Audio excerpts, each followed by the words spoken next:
നിലമ്പൂരിലെ സ്ഥാനാർത്ഥി ചിത്രം തെളിഞ്ഞു. 3 മുന്നണികൾക്കും വെല്ലുവിളി ഉയർത്തി PV അൻവർ നാമനിർദ്ദേശ പത്രിക സമർപ്പിച്ചു. LDF സ്ഥാനാർത്ഥി M സ്വരാജും NDA സ്ഥാനാർത്ഥി മോഹൻ ജോർജുമാണ് ഇന്ന് പത്രിക സമർപ്പിച്ച മറ്റ് പ്രമുഖർ. ഓരോ നിമിഷവും ഉദ്വേഗജനകം. ഒരു സസ്പെൻസ് ത്രില്ലറിന്റെ ആവേശമാണ് നിലമ്പൂരിലാകെ. പത്രിക സമർപ്പിക്കാനുള്ള സമയം അവസാനിച്ചതോടെ നിലമ്പൂരിലെ തെരഞ്ഞെടുപ്പ് ചിത്രം പൂർണ്ണമായി. നിലമ്പൂർ തഹസിൽദാർ MP സിന്ധു മുഖേനയാണ് സ്ഥാനാർത്ഥികൾ പത്രിക സമർപ്പിച്ചത്. ശിവസേന നേതാവ് ഹരിനാരായണൻ പേരൂരിന്റേതായിരുന്നു ഇന്നത്തെ ആദ്യത്തെ പത്രിക.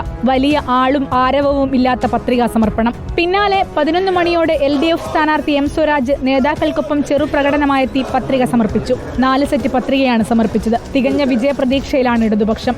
ഈ ആർത്തിരമ്പി വന്ന വലിയൊരു ജനസാഗരം ഇടതുപക്ഷ ജനാധിപത്യ മുന്നണിയുടെ നേതൃത്വത്തെ ആകെ വളരെ ആവേശഭരിതമാക്കിയിട്ടുണ്ട്. LDFന്റെ വോട്ടുകൾ അല്ലെങ്കിൽ കേരളത്തിൽ LDFന്റെ ഭരണം തുടരണം എന്നാഗ്രഹിക്കുന്നവർ, അപ്പോൾ അവരുടെ പിന്തുണ LDFനുണ്ടാവും.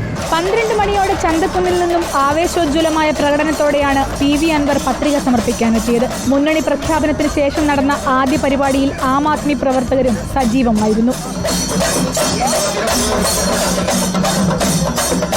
TP ചന്ദ്രശേഖരന്റെ ഗതി എനിക്കുണ്ടാകാൻ സാധ്യതയുണ്ട് എന്ന് വളരെ ഉത്തരവാദിത്തപ്പെട്ട ആളുകൾ എന്റെ ചെവിയിൽ മന്ത്രിച്ചതിന്റെ അടിസ്ഥാനത്തിലാണ് ഞാൻ ഈ തെരഞ്ഞെടുപ്പിന് ഇറങ്ങിയത്. കേരളത്തിലൊരു 3ാം മുന്നണി പിറവിയെടുക്കും 23-ാം തീയതി കഴിഞ്ഞാൽ എന്ന് നിങ്ങൾ അറിയിക്കുകയാണ്. സ്ഥാനാർത്ഥി പ്രഖ്യാപനം അല്പം വൈകിയെങ്കിലും മാസായ എൻട്രി ആയിരുന്നു NDAയുടേത്. സ്ഥാനാർത്ഥി മോഹൻ ജോർജിനൊപ്പം BJP സംസ്ഥാന അധ്യക്ഷൻ രാജീവ് ചന്ദ്രശേഖറും എത്തി. വിജയപ്രതീക്ഷയാണ് ഞങ്ങൾ വളരെ സീരിയസ് ആയിട്ട് ഇലക്ഷൻ എടുക്കുകയാണ്.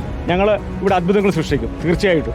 ഇനി അറിയേണ്ടത് ആരൊക്കെ പത്രിക പിൻവലിക്കുമെന്ന് മാത്രമാണ്. അതിന് ജൂൺ 5 വരെ കാത്തിരിക്കണം. റിപ്പോർട്ടർ, നിലമ്പൂർ.